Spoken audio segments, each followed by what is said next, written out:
Chapter 6. 2 weeks later. Nothing weird had happened lately. I couldn't work up the courage to ask him about it.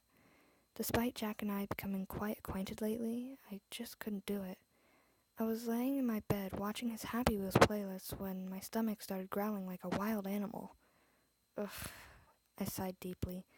I didn't want to move, but my stomach ended up winning my body over, as usual. As I was walking to the kitchen, I glared down at a solid white carpet and noticed a small red dot. I examined it closely, kneeling down. Is this blood? I whispered. Looking up, I noticed a trail of it, slowly growing in size, leading into the bathroom. My first thought was Jack. I immediately stood and ran into his recording room.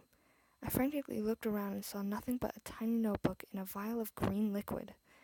I was about to look at the book, but something changed my mind. I heard Jack scream come from across the apartment, like he was in pain almost. My heart nearly stopped. I bolted out of the room, ran down the hallway, and slammed myself against the locked door, nearly tripping over myself in the process. "Sean!" I yelled, rattling the door handle. He didn't answer. "Sean, please answer me!" I yelled, kicking at the door. "Please!" I stopped moving and pressed my ear against the door to try and hear, and all I could hear was faint, raspy breathing. Good, he was breathing. I had an idea.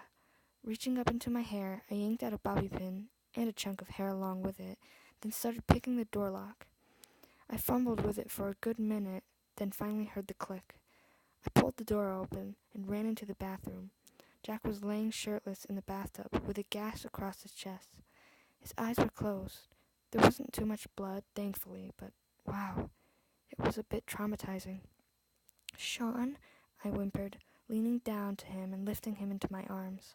"Please, wake up. Honey, wake up. It's gonna be all right," I said, gently petting his hair. I pulled my phone out of my pocket and dialed 911. I told them our location, trying not to let the fear show in my voice.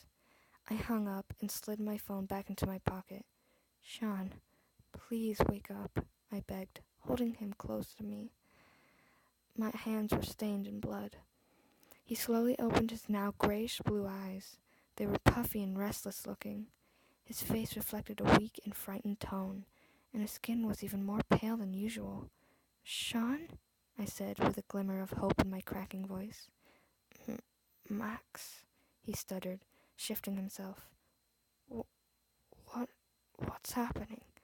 I heard the ambulance sirens and hugged him gently. "You have a cut, a gash. I called an ambulance. You'll be okay," I croaked out in the broken sentences, now beginning to feel my throat burn.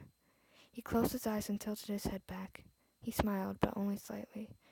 "Not dying, just weak," he said. I chuckled with tears in my eyes. I heard someone open the front door.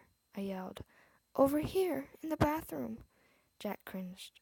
"Sorry," I whispered, petting his head again. A few moments later, 3 men came in and gently lifted him onto a stretcher. A police officer helped the now sobbing me up and led me out of the door with his hand on my back. "Can I go with him in the ambulance?" I asked. "Of course," said one of the paramedics. We rode off to the hospital with the police following us.